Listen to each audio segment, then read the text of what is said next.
Título fixado. Sejam todos bem-vindos. Vanessa, que bom você por aqui. Floripes. Flávio, olha, Flávio sempre presente. Que bom. Forte abraço para você. Fábio, Ricardo, seja bem-vindo. Mariane Gomes. Já vou chamar nosso convidado.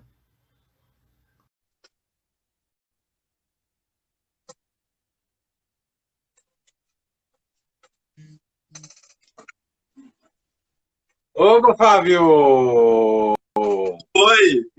Que bom você por aqui. E aí, meu querido? Muita Tudo alegria, bom? viu? Muita alegria, muita felicidade. Estou muito feliz de você estar por aqui com a gente. Tá bom, também estou. Joia. Então, Como é que o senhor tá? cumprimentou, joia. Cumprimentando Tá a joia? todos, sejam muito bem-vindos a mais uma live da Super Psicologia. Estamos fazendo encontro sempre nas segundas-feiras, às 20h55, e sextas-feiras, às 16h55, sempre com o compromisso de trazer informação válida, útil, ajudando a vida das pessoas, contribuindo com informações reflexivas, né? E hoje com um tema especial aí, instabilidade emocional, né, Fábio? Com um O próprio. convidado, amigo, psicólogo, especialista em terapia comportamental dialética, professor, é professor da Super Psicologia também, no curso de terapia de casal, e outros institutos no ITCC também, não é, Fábio? Nos dois, Rio e Porto Alegre. É isso aí, em Recife. Esse, Exato, exato. Eu sou Alessandro Rocha, para quem não me conhece, sou psicólogo, terapeuta cognitivo comportamental e diretor da Super Psicologia. Então, nosso tema de hoje, instabilidade emocional, já provocando vocês, né? Qual a relação entre instabilidade e estabilidade, né? O que é que traz equilíbrio, né? O que é equilíbrio para a vida da gente, né, Fábio? a relação entre instabilidade e estabilidade emocional. Isso. Olha, em linhas gerais, assim, a estabilidade emocional, o que a gente poderia também dizer de regulação emocional, né? É uma capacidade aprendida, ou não, né, mas preferencialmente aprendida em algum momento do desenvolvimento e assim sustentada ao longo da vida, de gerenciar de uma forma eficiente o que se sente, ou no caso, as próprias emoções. E não necessariamente, aliás, nem perto disso, de não senti-las. Mesmo emoções frequentemente mais aflitivas, como raiva, medo, vergonha, irritação, tristeza, inclusive. Né? E eu acho que a instabilidade emocional, ou a desregulação emocional, ela se dá quando a gente não consegue ter autonomia para gerenciar uma emoção dentro de um determinado contexto, seja ele qual for, de qualquer natureza, social, profissional, familiar, de relacionamentos mais próximos, amizade, trabalho, família, pai, mãe, amigos, irmãos, etc., de uma forma eficiente, ou seja, eu sou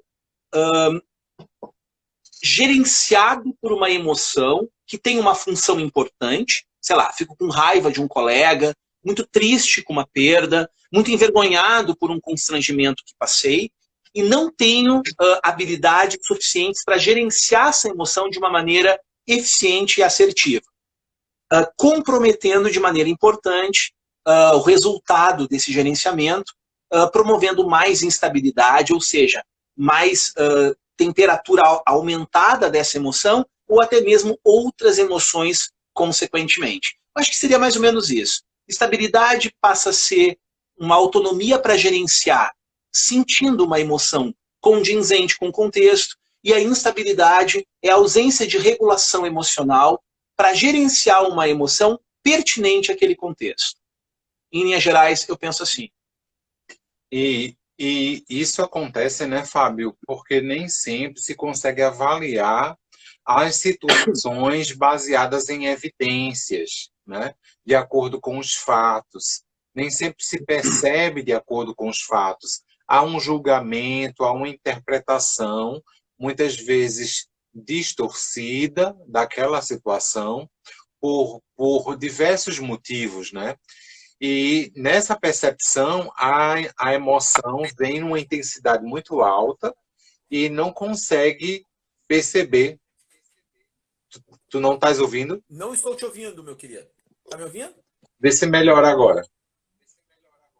Não, tá baixinho ainda.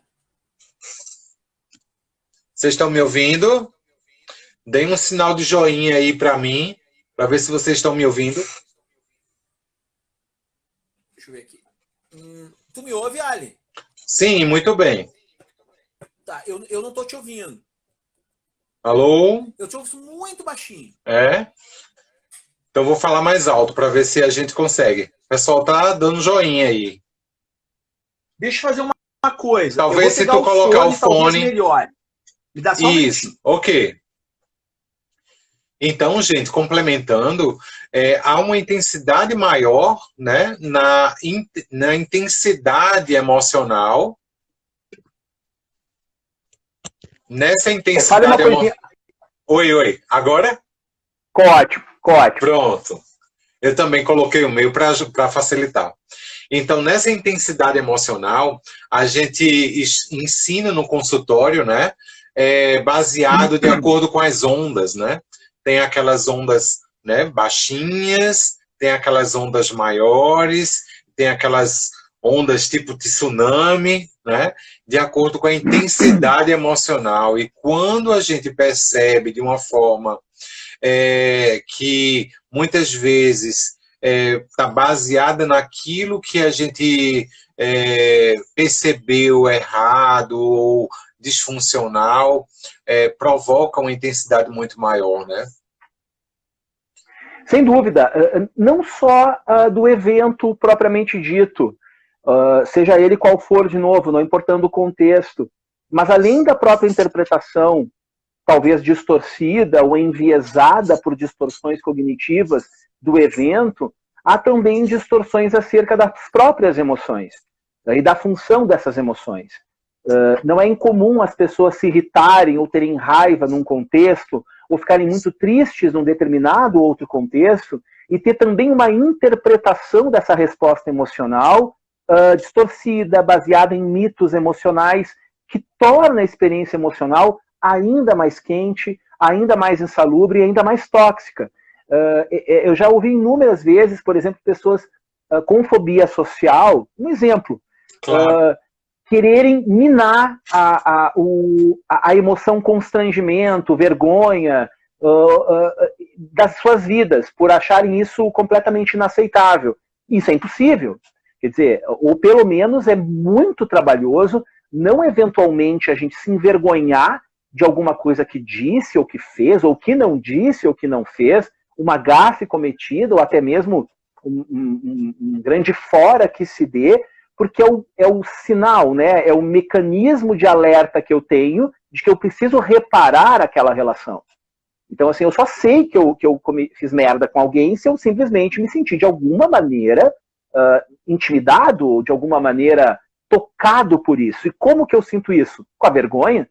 A vergonha me ajuda a saber que eu, de repente, cometi uma gafe contigo e isso me engaja em buscar reparar isso. Agora, se eu tenho uma interpretação de que a vergonha é uma emoção terrível, desagradável, humilhante, eu não vou me engajar e me desculpar e ainda vou ter uma experiência ainda mais quente com essa emoção, assim como também, talvez produzindo mais emoções como tristeza, raiva, né? Quer dizer assim, eu parto de uma emoção básica, uma emoção primária, importante, para outras subsequentes, a partir de interpretações errôneas que eu possa ter dessa própria emoção.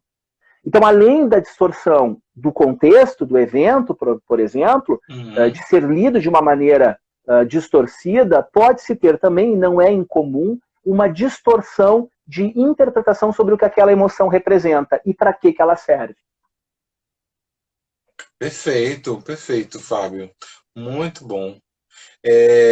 E tem alguma relação da instabilidade emocional com medo de abandono ou medo de rejeição?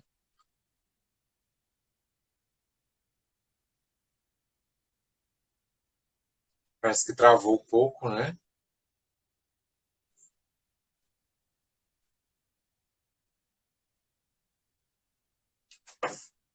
Fábio? Poderia repetir, por gentileza? Deu uma pequena travadinha ali. Foi. Eu tinha te perguntado qual a relação entre instabilidade emocional e medo de rejeição ou medo de abandono. Porque algumas pessoas podem fazer ideia de que instabilidade emocional tem a ver com alteração do humor. A hora está bem, a hora não está bem. Tem a ver com depressão e mania, né? Então, entender o quanto que isso é um esquema disfuncional e o quanto que isso pode estar atrapalhando determinado modo de funcionar na vida, né, Fábio? Sim, sim, é muito para além, né, de uma desregulação do humor, como tu disse, em certos contextos de transtornos do humor, por exemplo, como no transtorno do humor bipolar, onde há uma flutuação importante do humor para polos de mania, hipomania ou depressão, ou até mesmo da depressão unipolar, onde há uma depressão do humor propriamente dita. Isso é um contexto mais específico de um episódio de humor que vai tender a começar e a terminar. Né? Isso a gente, pelo menos assim, espera, se isso for de fato um episódio de humor. Quando eu falo, por exemplo, ou como a gente está falando aqui, de instabilidade emocional ou de desregulação emocional, a gente está falando de algo um pouco mais profundo, talvez, que pode ter a ver com temperamento, com uma disponibilidade, uma vulnerabilidade, melhor dizendo, inata à desregulação das emoções. E o que isso quer dizer na prática? Não é um episódio de humor. Na verdade, são pessoas que tendem a viver as emoções de uma maneira mais intensa do que talvez o contexto implique e demoram a estabilizar nessa emoção na comparação com a média das pessoas. Eu fico com raiva de alguma coisa de uma maneira muito mais intensa do que o prejuízo que eu tive poderia implicar e fico muito mais tempo desregulado pela raiva do que eu precisaria ficar para poder exigir os meus direitos, por exemplo, se for alguma coisa relativa a um prejuízo que eu tive. O que vai conduzir essa desregulação? Bom, muito provavelmente comportamentos que eu possa estar usando para regular essa raiva. Quer dizer, ao invés de falar para o Alessandro, olha só, eu fiquei chateado com o que tu disse, fiquei chateado com a maneira como tu me apresentou, não gostei do fora que tu me deu, ou do bolo que tu me deu. Não, eu volto para casa, esbravejo, bato as portas, bebo meia garrafa de vinho, me entupo de comida, entende? São estratégias de enfrentamento que vão, além de não resolver a raiva de base, provavelmente propagar mais emoções. Porque daí eu me empanturro, quando eu me empanturro, eu fico pensando que eu sou um fracassado, quando eu penso que eu sou um fracassado, eu me sinto culpado, já fui da raiva para culpa, quando eu sinto a culpa, eu começo a ficar com um pouco de vergonha, quando eu fico com vergonha, eu como ainda mais, e aí a coisa vai degringolando. Isso é um evento de desregulação emocional. Em geral, está atrelado a estratégias de enfrentamento das emoções, atreladas a determinados contextos, de uma forma muito ineficiente. Visa regular a emoção, mas muito pelo contrário, acaba desregulando ela ainda mais. Como tu falava inicialmente, pode ter relação com esquemas de abandono, sem sombra de dúvida, mas pode ter com todos os esquemas mentais, se pensar esquemas mentais nos modelos de Jeffrey Young, por exemplo, há desregulação emocional, diferentemente das oscilações de humor atreladas a episódios de humor, de quadros de transtornos de humor ou de depressão. Sim, ótimo. E o quanto que a temperatura alta e a manutenção determinada de emoções de desconforto faz com que o cérebro vá se acostumando, né? O comportamento vai confirmando determinadas crenças que a pessoa tem e acaba mantendo determinada instabilidade emocional, né? coisas aprendidas, né, aspectos aprendidos que aconteceram, possivelmente na infância, na adolescência, em situações que aconteceram lá atrás, elas repercutem, né, na vida adulta e no momento atual. Se não foram cuidados, não foram reparados há um tempo, né, pelo que aconteceu, elas provavelmente vêm numa intensidade maior. Quando a memória afetiva ela é ativada e repercute isso ao longo do tempo, né, Fábio? E muitas vezes tem origens de lá de trás, né? É uma situação de uma criança que foi deixada em casa sozinha, é uma criança que teve uma experiência de presenciar brigas dos pais, né? De separação dos pais, onde não foi cuidado emocionalmente dessas situações, né, quando criança, entre outros aspectos, né, que pode acontecer. Isso pode ser possíveis origens aí de um entendimento aprendido de abandono, de rejeição, né? O quanto que isso é levado para os relacionamentos, né, Fábio? Sim, sem dúvida. O que acontece, ou também acontece, né? Não em substituição ao que tu disse, mas como um complemento. Claro. A invalidação no desenvolvimento humano, especialmente na infância e início da adolescência, e por invalidação possamos entender o seguinte: a ausência de limites claros, né, para uma criança ou para um adolescente, e de validação do que ele sente, e por validação não entender concordância com o que ele está falando, dizendo ou sentindo, mas entendendo que quando uma criança tem raiva, por exemplo, ou quando ela fica triste, ou quando ela tem medo, isso tem uma função, isso serviu ou estava servindo para alguma coisa. Validar a criança é tentar entender as razões pelas quais ela está com medo, com raiva, irritada, triste, envergonhada ou feliz. Isso é validar uma criança. Assim como também limites claros, seja para que lado for. Eu sempre digo assim que uma criança é invalidada quando ela é negligenciada tanto pela falta quanto pelo excesso. Criar príncipes e princesas dentro de casa é encaminhá-los para talvez uma estratégia de enfrentamento das dificuldades a partir da desregulação emocional. Né? Ninguém tem traços mais narcisistas de personalidade, por exemplo, ou mais obsessivos, ou mais histriônicos, ou mais borderline, do nada. À toa. Eu não fui dormir reguladinho e acordei desregulado, usando essas estratégias para buscar validação, ou o que quer que seja, ou reconhecimento ou atenção. Não. Isso é construído muito sutilmente ao longo do desenvolvimento da criança, seja pela falta, seja pelo excesso. Então, certamente se aprende no contexto familiar do qual a gente se desenvolveu a melhor maneira de se expressar, de ser ouvido, de ser atendido.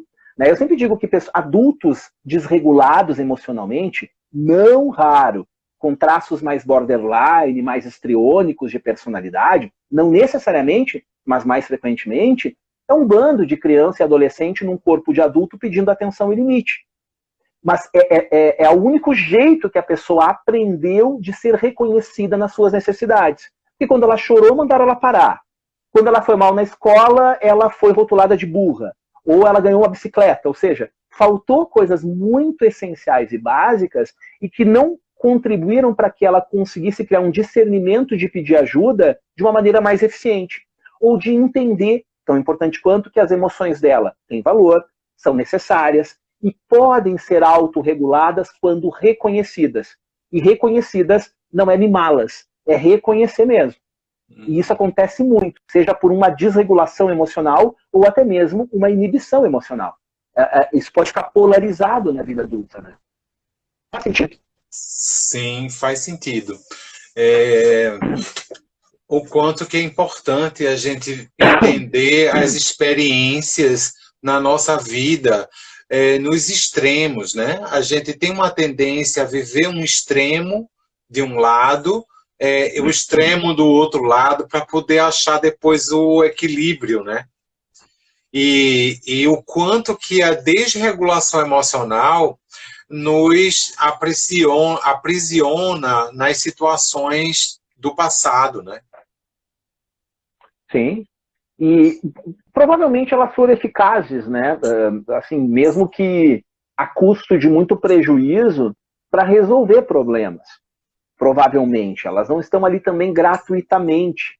Né? Eu acho que quando a gente fala de desregulação emocional, eu também me refiro assim, em algum nível, todo mundo já desregulou emocionalmente.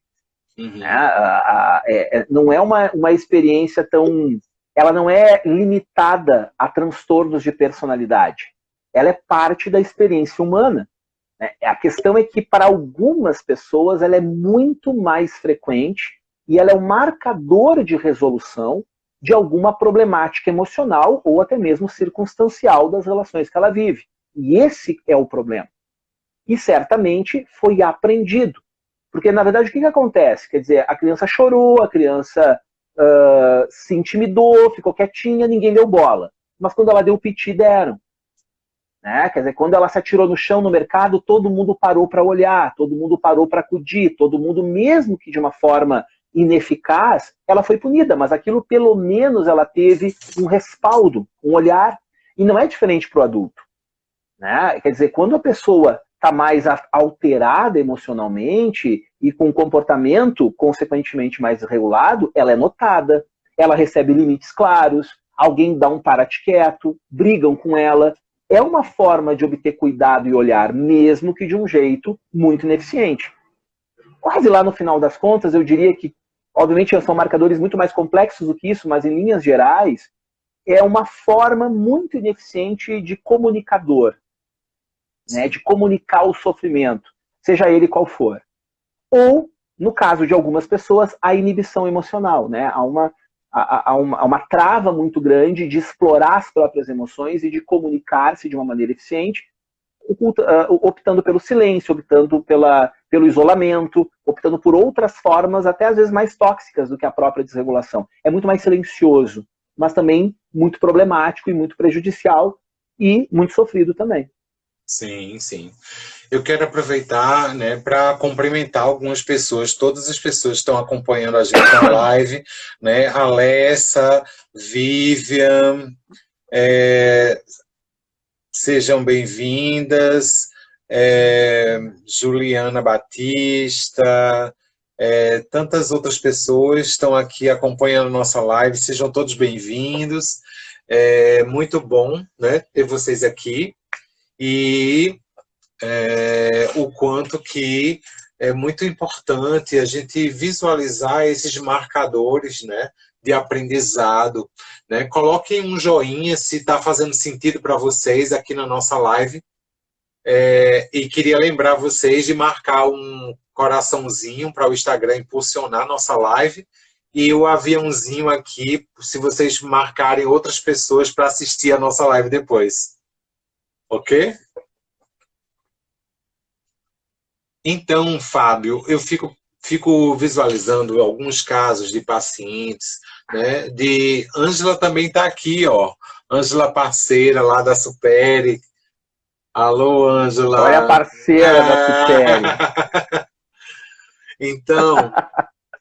Então, gente, é muito importante esse entendimento, né? No caso, eu fico preocupado com alguns pacientes no quanto essa instabilidade de prejuízo na relação do casal, né? E essa dificuldade da comunicação efetiva que não há, né? E isso é diferencial para a melhoria dos conflitos do casal, né? E essa instabilidade envolvendo ciúmes, envolvendo cobranças e exigências, faz com que acabe na relação afetiva um afastamento e uma confirmação de que há uma rejeição, sabe? Então, isso há um prejuízo muito grande e as pessoas, o casal prende, né, esse olhar, essa visão, que cada um do seu jeito, na sua visão, acaba tendo uma tendência a se separar. E a gente está tendo muitas notícias de separações, né? Nesse período da pandemia tem aumentado bastante, né, Fábio?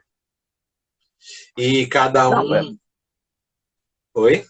Pode falar, pode falar. E Pode cada concluir. um, na sua interpretação, se não questiona, se não abre para uma outra visão, né, um entendimento e a importância de haver trocas justas na relação, faz com que isso permaneça tendendo a uma separação mesmo, né?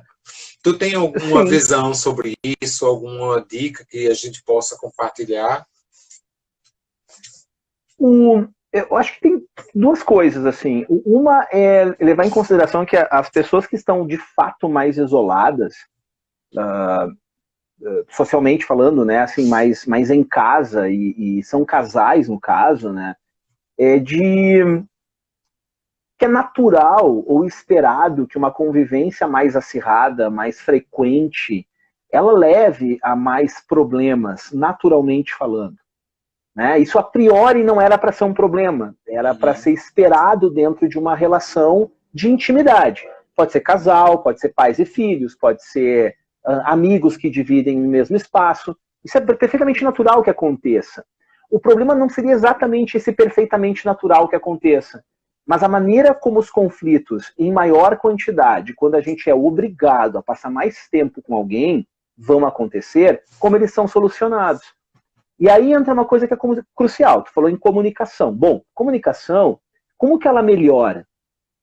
Ela pode melhorar, assim, sendo bem genérico, inicialmente, pelo menos, sendo capaz de ouvir, né? Quer dizer, a gente aprendendo a ouvir, a gente até acha que ouve, mas a gente não ouve tão bem quanto pensa, né? A gente ouve interpretando as coisas, baseado no nosso próprio sistema de crenças, regras, pressupostos e esquemas. Então já começa torto, certo? Aquilo que é dito do outro lado. E segundo, uma habilidade muito pífia de efetividade interpessoal, chamada habilidade social. Ou seja, uma capacidade melhor elaborada e desenvolvida que muito pouco se investe de comunicar o que se quer e o que se precisa de uma maneira eficiente. E isso não é um problema exclusivo da população com traços ou transtornos de personalidade. É de maneira geral, porque personalidade todo mundo tem uma. Com e certeza. As pessoas, em geral, a convivência vai acirrando as relações, a gente entende isso, é natural que isso aconteça, mas na medida que ela vai acirrando, a emoção vai ficando quente e a habilidade de resolução dos conflitos vai diminuindo. É inversamente proporcional. É bizarro, mas isso acontece. E aí falta, além de regulação emocional, falta também uma boa efetividade interpessoal. Isso. Uma capacidade mais refinada, não digo super eficiente, alta performance. Não é sobre isso. Não é uma reunião de trabalho onde ela tem uma hora pontual e a gente pode ser mais eficiente do ponto de vista prático. Não, mas é uma capacidade de comunicar insatisfação, comunicar de sabor, desagrado, de uma maneira que a pessoa seja capaz de entender e que se não torne um ataque pessoal e que se não torne um problema ainda maior do que já se estabeleceu a priori. Então, isso acontece pelas distorções, obviamente, que a gente vem falando desde o início, da maneira como o que o outro diz é interpretado mediante a minha escuta, baseado nos meus esquemas, pressupostos e regras, resultando numa ausência de habilidade mais refinada de comunicar desagrado. Em geral, as pessoas ficam muito passivo-agressivas, elas usam a indireta como mecanismo de comunicar dissabor ou desagrado, elas se baseiam no pressuposto muito equivocado de que se estamos há 10 anos juntos, provavelmente tu deveria saber o que eu não gosto, o que é improvável se eu nunca disse que eu não gosto, ou nunca fui claro sobre o quanto eu não gosto. Então, assim, há uma deficiência que fica muito mais escancarada no período atual em relação às dificuldades de relacionamento, não só de casal, mas de família, de pessoas que estão vivendo de maneira mais íntima nos últimos tempos, justamente baseado não só nos pressupostos e regras equivocados, como também numa baixa efetividade interpessoal. E eu diria regulação emocional também, porque se existe um pressuposto que se atrela às relações, é o seguinte: agora que a gente tem intimidade, eu não tenho que cuidar muito do que eu digo para ti. Isso existe nas relações. Então, se eu me emputeço com alguma coisa e sinto raiva, eu não paro para pensar muito sobre isso, eu já te atropelo. Por que eu te atropelo? Faltou regulação emocional combinado com o pressuposto de que, como a gente tem intimidade, o amor está garantido e tu vai me perdoar. Então, tá tudo muito truncado nisso, né? E muito torto. Então, teria muitas coisas para serem melhor ajustadas. Isso. Então, a instabilidade, ela permanece, ela se mantém por uma inabilidade de se comunicar de forma efetiva para deixar mais claro para outra pessoa o que se sente, o que se quer, né? Para que haja uma clareza maior e, enfim, fazer um acordo, né? Então, quando isso não acontece, ocorre o conflito, ele se permanece, vem a desregulação emocional. Não é isso, Fábio? Exatamente. É um looping, né? Que fica se retroalimentando, né? Porque daí eu me sinto não respeitado, fico com raiva, me autorizo a dizer o que eu bem penso ou entendo correto naquele momento, produzo mais insatisfação no outro que me ataca, eu me sinto atacado porque de fato fui, e isso fica se retroalimentando de uma maneira muito ineficiente para resolver, sei lá, a toalha jogada em cima da cama depois do banho. Em geral, se tu pega o fator motivador, raramente foi uma coisa grave, gravíssima, né? Pode até ser, claro, mas assim, em geral, foram essas questões domésticas que são chatas, sem sombra de dúvida, né? Elas pesam, mas por que elas elevaram-se a um conflito muito maior, a uma gritaria, a uma desregulação, a divórcio, a ficar 3 dias sem se olhar na cara? Porque certamente uma série de intercorrências baseadas em interpretações equivocadas, desregulação do humor e da emoção, combinado com uma baixa efetividade interpessoal, que contribuíram, aí não do ponto de vista só individual, mas na dinâmica da relação daquelas pessoas que estão naquela família. Seja casal, pais, filhos, não importa. Seja o grupo atrelado àquela interação.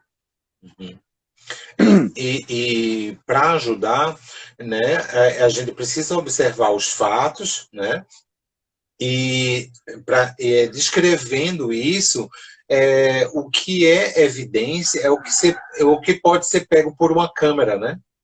E o julgamento ele não pode ser pego por uma câmera, é o que de fato aconteceu, o que foi dito, né? Para que haja uma interpretação mais adequada e há uma expressão sobre as expectativas.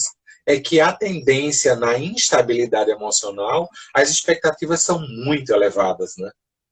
E um risco de frustração constante e uma ativação da raiva também frequente, não é isso? Exatamente, exatamente. Eu acho que a intimidade é uma coisa horrorosa no final das contas, né? Ela aparentemente autoriza uma falta de cuidado muito grande e autoriza elevar-se a expectativa em relação àquela relação para níveis, às vezes, muito utópicos e românticos no ponto de vista negativo do romance. Nada contra o romance, pelo contrário, adoro, acho uma delícia. Mas ele pode contaminar uma visão realista de uma relação. E ele contamina, até porque ele é uma invenção, né? Ele não é uma realidade propriamente dita, ele não é orgânico, ele é um contexto criado por pessoas como nós, em algum momento da história da civilização, e se instituiu como uma meta, muitas vezes, a ser atingida. E depois de 5 anos com alguém, perceber que não é aquilo que tu imaginou, isso pode gerar um ressentimento muito grande em relação à escolha feita, aos defeitos daquela pessoa, à minha própria escolha, que vai contribuir também de maneira tóxica para resolver dinâmicas que a priori deveriam ser muito simples. E que a priori poderiam ser mais simples. Né? Porque o que é uma relação a 2, né? Pensando em casal ou menos? Ela é um trabalho contínuo pelo tempo que essa relação durar. Ela vai ser empolgante, ela vai ser gostosa, mais propriamente no primeiro momento, no primeiro ano, os 2 primeiros anos, mas é natural que a convivência contínua vá trazendo um dado de realidade sobre o casamento, sobre aquela pessoa, sobre eu nessa relação, que não é bem aquilo que foi idealizado no início. E isso é importante levar em consideração. Ou para melhor resolver os conflitos inerentes a uma relação, ou até mesmo para descontinuar a relação e buscar outras formas de viver outras experiências que me agreguem mais do que o casamento, que ele não deveria ser uma obrigação. Mas isso é uma outra coisa, isso é quase uma opinião. E o importante também, acho, Fábio, é que necessariamente, de acordo com as experiências que cada um de nós vamos construindo, que a gente possa aprender com as experiências que a gente tem, né? A cada relacionamento, a cada comunicação com alguém, a gente vai aprendendo e a cada vez mais sendo mais efetivo nessa comunicação. A gente poder aprender na prática, né? Tem um termo que eu aprendi na minha experiência como consultor que chama-se reflexão na ação. É a pessoa fazer e ao mesmo tempo refletir ao mesmo tempo que faz. Tá. E quando isso acontece, há uma modificação do próprio comportamento. Aquele percepção na hora e modifica a fala, né? Então, Sim. é esse processo de aprendizado que diz respeito a essa experiência, né?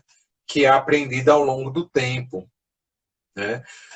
E que, de acordo com a instabilidade, se permanece essa instabilidade, nem sempre há esse aprendizado pela experiência. Acaba se repetindo padrões, né? E permanecendo no estado de isolamento, porque nem sempre as pessoas querem estar perto, né? Porque fica, né, criando situações de dificuldade de relacionamento e acaba ela sendo deixada de lado, né? Por isso que tem uma ideia de que está sendo rejeitada, mas ao mesmo tempo qual é o comportamento que a pessoa faz que implica que isso aconteça também, né, Fábio?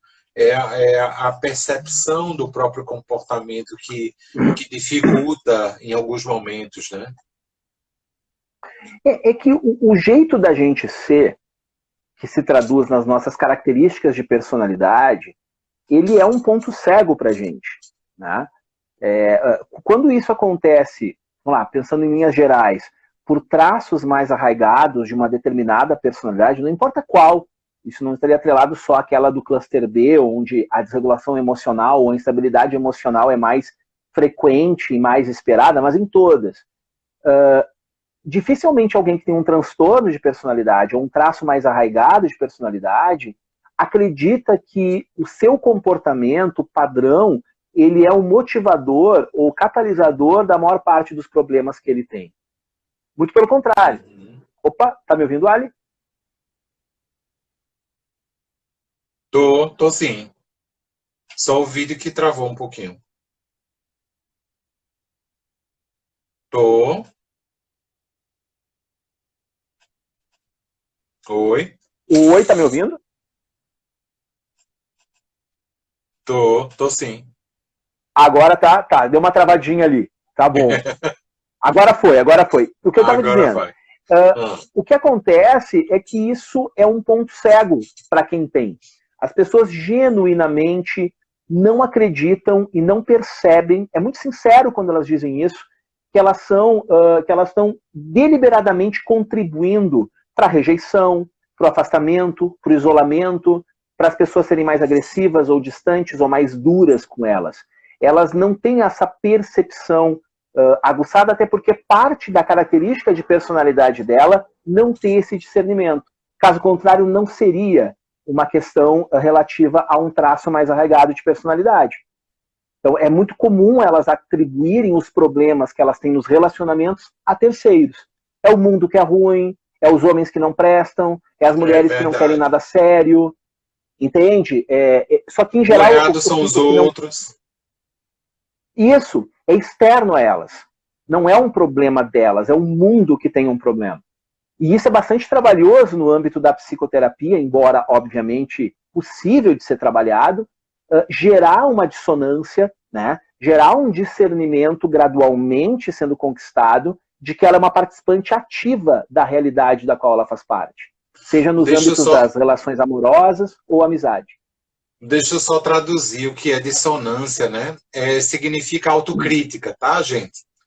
Então, quando a pessoa tem autocrítica, ela percebe quais são os comportamentos que tem alguma coisa estranha comigo, né? E aí ela vai refletir sobre isso e checar o que é que ela quer mudar, o que é que ela pode mudar. E como fazer isso na terapia. E mediante o objetivo. O objetivo que tem na terapia, né?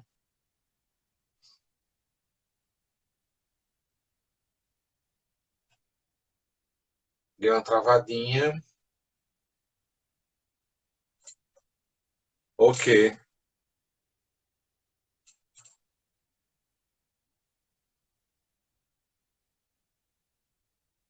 Então, com as metas claras, não é isso? Isso. Com objetivos e metas claras. Tão claras quanto possível. De curto, médio e longo prazo. Sim.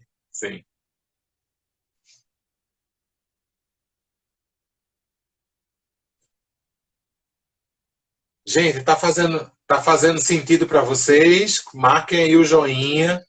Coloquem aí alguma pergunta para a gente. Quero cumprimentar a Vanessa, que está conosco, Eduardo Eudes. Muito bom tê-los aqui novamente. Flávio Mendonça. Sejam todos bem-vindos, quem entrou depois.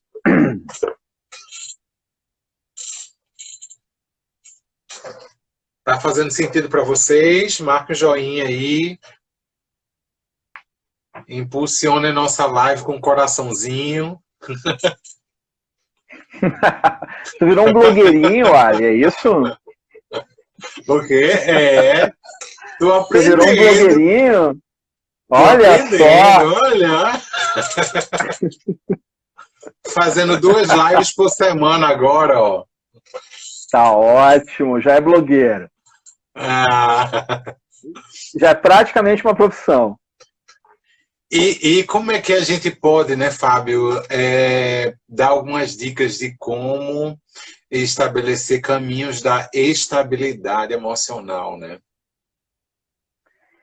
Acho que o primeiro caminho, meio cretino dizer isso, mas é que eu acho que a psicoterapia, dentro de certos modelos teóricos, com o qual a gente trabalha principalmente, é um bom caminho para se desenvolver uma habilidade que é uma habilidade, e ela não é inata, né? Estabilidade emocional ou regulação emocional, a gente tem capacidade de aprendê-la, mas só se a gente foi ensinado, se a gente praticou ao longo da vida. Né? Eu acho que a gente super foca em habilidades comportamentais mais práticas, né? Dirigir, cozinhar, arrumar a própria cama, tomar banho, ler, escrever, aprender um idioma adicional, mas essa às vezes acaba negligenciada como menos importante, até porque ela não está nas nossas matérias tradicionais da nossa educação formal. Então, estabilidade emocional ou regulação emocional é uma habilidade que precisa ser desenvolvida, ou vai ser muito vantajoso tê-la melhor desenvolvido em algum momento da vida. Muitas pessoas a desenvolveram muito bem, tiveram um ambiente validante, com limites claros, ou seja, aprenderam a autorregulação emocional. Mas quem não aprendeu, pode tranquilamente aprender, e não estou vendendo nada aqui, é simplesmente um fato. Né? A psicoterapia, especialmente alguns modelos de psicoterapia cognitiva, encaminham muito bem a aprender a ter estabilidade ou regulação emocional.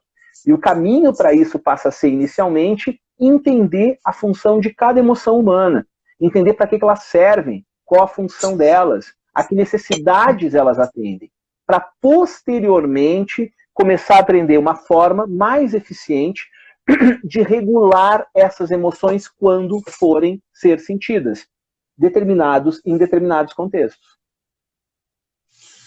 Para mim, sabe, Fábio, os caminhos da estabilidade, eles vão passar também pela tolerância ao mal-estar, né? E a gente compreender que o mundo é o que é. O mundo não tem que ser justo só porque a gente quer. A gente vai fazer a nossa parte, sendo justo com os outros, para poder a gente construir isso ao longo das nossas experiências, né? E também entender que as pessoas são o que são. As expectativas são geradas, mas que precisa ser efetivamente esclarecido, colocado, se posicionado, dizer o que a gente está sentindo, para que a outra pessoa entenda e ela avalie se é possível atender ou não.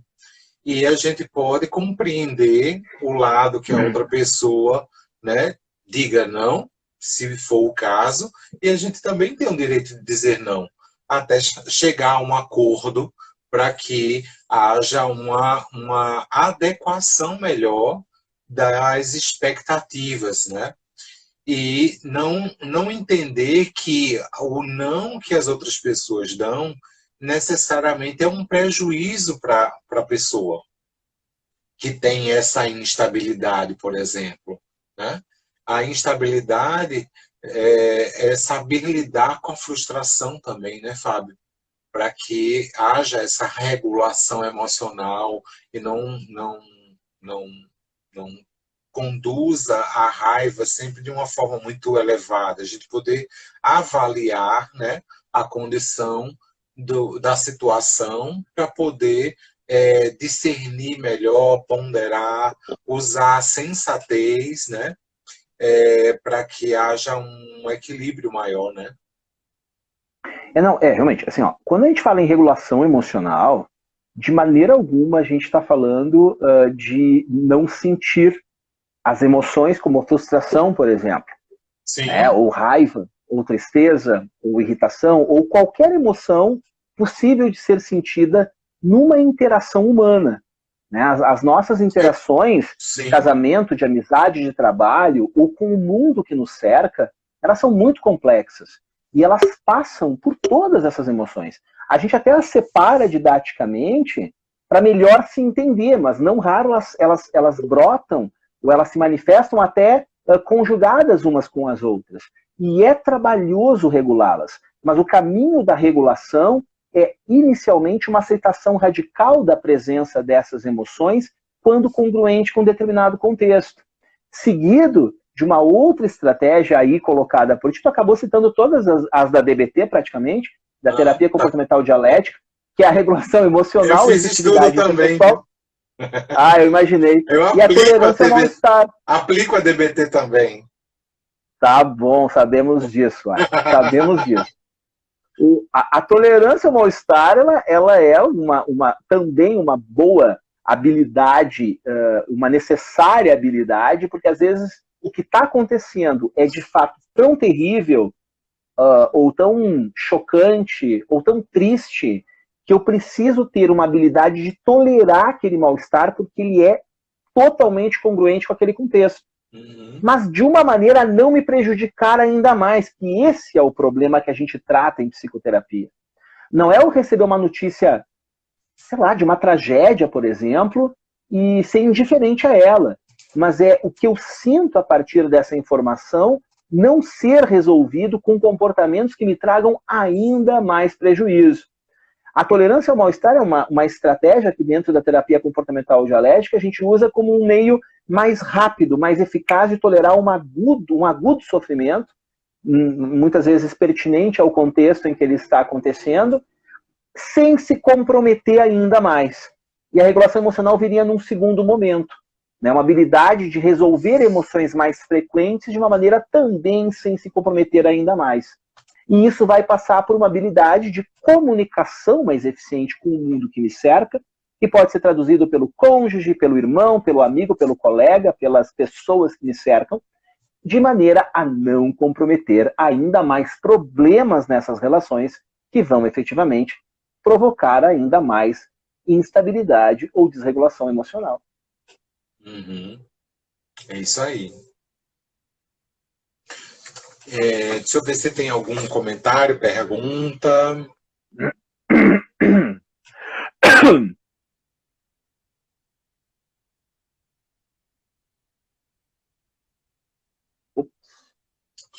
Um comentário, Mariane comentou, a comunicação feita de forma assertiva é primordial para que haja um diálogo entre as pessoas. Isso mesmo, Mariane.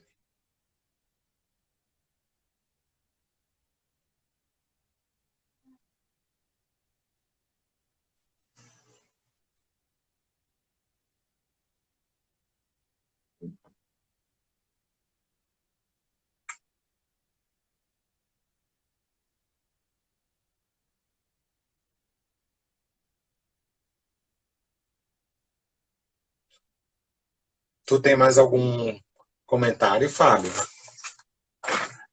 Na tua experiência, né? Tem algum caso de que tu possas, né, dar um exemplo para a gente de estabilidade, que possa, né, essa transição, né, de busca de equilíbrio aí dentro da instabilidade, né, de forma que a pessoa consiga, né, regular aí essa emoção. O que eu diria, assim, é que eu acho que a busca pela estabilidade emocional, ou regulação emocional, eu acho que as pessoas têm que ter um pouco mais de... Eu digo pessoas de uma maneira bem geral, né? Obviamente não se aplica a todos, mas uma compaixão maior por si mesmas. Porque eu fico muito preocupado, às vezes, que isso possa soar um trabalho, por exemplo, em psicoterapia, que vise uma alta performance, e muitas vezes é o que as pessoas interpretam de quando se fala sobre isso, onde elas vão transitar maravilhosamente bem pelas emoções, de uma maneira muito fluida, muito eficiente, de um jeito quase corporativo. E não é assim, né? Não é sobre isso. Né? Na verdade, de uma maneira muito singela, embora paradoxalmente complexa e trabalhosa, é poder sentir muita raiva, se for o caso, e isso não me prejudicar. Eu poder me entristecer, se for o caso, quando se aplica a tristeza para elaborar uma perda importante, e isso não me trazer mais prejuízos. É ter uma sensibilidade maior às próprias emoções, sem comprometer as relações de trabalho, de casamento, de amizade, com o mundo, principalmente consigo mesmo. Então não é sobre eu sinto raiva, mas eu tô acima disso. Às vezes pode soar uma coisa assim, não, eu tô muito acima para me chatear contigo. Já começou torto, já começou mal. Não, é verdade. Isso já começa a levar a uma inibição emocional, isso já começa a levar a uma intolerância a sentir aquilo, e já começa a me fazer pensar que a pessoa certamente tem pressupostos e regras sobre as emoções muito distorcidos que precisam ser tratados. Né? Tratar os mitos emocionais é muito importante. Não tem como eu ser prejudicado por alguém e não querer que essa pessoa morra. O problema é eu matar ela. Aí começa o problema. Agora eu posso querer que ela morra, eu posso querer que ela se estrepe, desde que isso não dure muito tempo. Porque daí começa a ficar tóxico, entende? Começa a virar ruminação. Mas não é, assim, eu posso ter raiva de alguém, eu posso até odiar uma pessoa, se ela me dá motivos para tanto. Eu posso me sentir desprezado, por exemplo. Por que eu não posso me sentir desprezado se eu fui? Se de repente eu fui categoricamente desprezado, alguém disse, eu não gosto de ti. Eu sei que tu gosta de mim, mas eu não gosto de ti. Eu não quero nada contigo. Eu vou me sentir desprezado, talvez eu me sinta um lixo até. E talvez isso seja importante para eu ressignificar o valor do casamento, o valor das relações, o meu próprio valor pessoal. Então, essa talvez seja a minha questão com regulação emocional, com estabilidade emocional versus instabilidade emocional. É bem diferente do que, em geral, as pessoas pensam que é. Então, tu estás falando de uma diferença entre compreender a emoção e sentir essa emoção e respeitar essa emoção que se sente. E a outra coisa é se colocar num nível superior em relação às outras pessoas, no sentido orgulhoso de ser, superior de ser em relação aos outros. Isso passa a ser disfuncional, né? Passa a ser muito disfuncional. O que é validante, o que é funcional, é a gente compreender e respeitar essa emoção que se sente, mesmo que seja desconfortável, mas que a gente saiba lidar com ela de forma que a gente ressignifique e possa construir experiências novas a partir disso. Não necessariamente as que a gente gostaria, talvez. Sim. Mas novas. Né? Então passa por muita coisa aí. Seja essa coisa do orgulho que tu disse, de um sentimento de eu não posso sentir isso, ou de intimidação. Agora minha vida está destruída porque eu tenho que viver esta dor de uma maneira vitalícia. Também não. De novo, há uma polarização na experiência sobre a emoção que torna a instabilidade mais frequente. E a instabilidade, ela se torna um problema a partir disso. Ela por si só é um problema. Isso, ficou claro, assim. Deu para entender bem. Fábio, estamos chegando no final, né? Quero de antemão... Deixa eu dizer uma coisa bem rapidinha. Tá, tem uma colega aqui que pediu, que como tem um título para dizer para ela, não posso não dizer. Ela pediu uma referência bibliográfica sobre mitos emocionais. Minha querida colega, vá direto em Terapia do Esquema Emocional do Robert Leahy. Está tudo lá que você precisa e quer saber sobre como a gente tende, a partir dos nossos pressupostos e regras, a viver experiências emocionais mais dolorosas do que elas precisariam ser. Nani, tu podes marcar lá, escrever no nosso direct, que aí eu te mando alguma ficha sobre isso, tá bom? Fábio, quero te agradecer imensamente sua colaboração, sua participação, a sua parceria. Em breve teremos novos cursos aí pela Super Academy, né? E quero agradecer a todos pela participação, pelo envolvimento, pela interação. Já vi aí a Alexandra Torres, Ivalda, tantos outros. Muito obrigado. Na sexta-feira vamos ter Jaqueline Leão, vamos falar juntos sobre desamparo aprendido. Muito bom, hein? Boa! Sexta-feira aguardo vocês e sigamos em frente. Fábio, muito obrigado, um forte abraço. Outro querido. Tamo junto. Saudade do senhor. Obrigado, gente. Valeu. Tchau, tchau. Beijo. Hein? Até mais. Tchau, Ale. Beijo. Tchau, se cuida. Tchau, pessoal. Grande abraço. Abraço.